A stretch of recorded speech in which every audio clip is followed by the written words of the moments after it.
Pour la 13e année consécutive, Écolo fête la Saint-Valentin.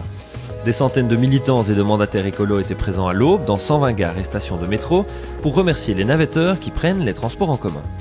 Le petit cadeau qui accompagne le tract de cette année est un sachet de cacahuètes. On distribue des cacahuètes aux cheminots, mais aussi aux naveteurs évidemment, parce que le jour de la Saint-Valentin, mais aussi tous les autres jours de l'année, les naveteurs ne comptent pas pour des cacahuètes. Donc c'est ça le message qu'on veut leur faire passer aujourd'hui dans le cadre de cette action Saint-Valentin. L'action, c'est aussi rappeler à quel point c'est important d'investir dans les transports en commun et particulièrement dans le rail.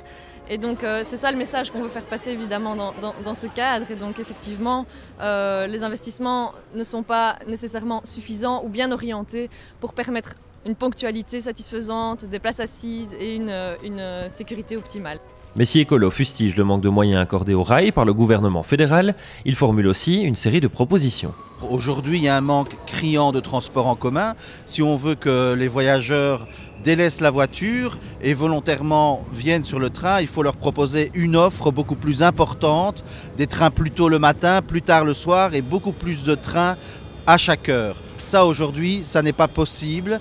Donc, il faut donner les moyens à la SNCB demain pour accueillir ces nouveaux voyageurs. Nous, ce que nous proposons, c'est que dans les 10 années qui viennent, la SNCB accueille 50% de voyageurs en plus. Aujourd'hui, la SNCB transporte déjà 550 000 voyageurs par jour.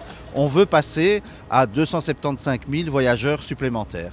Je pense qu'il faut de fait essayer d'améliorer encore un petit peu le service du rail, surtout en termes d'horaire, de respect des horaires. Voilà, donc ça fait plaisir, on se sent encouragé dans notre démarche, surtout quand le fait est qu'on prend le train aussi pour des questions environnementales, entre autres.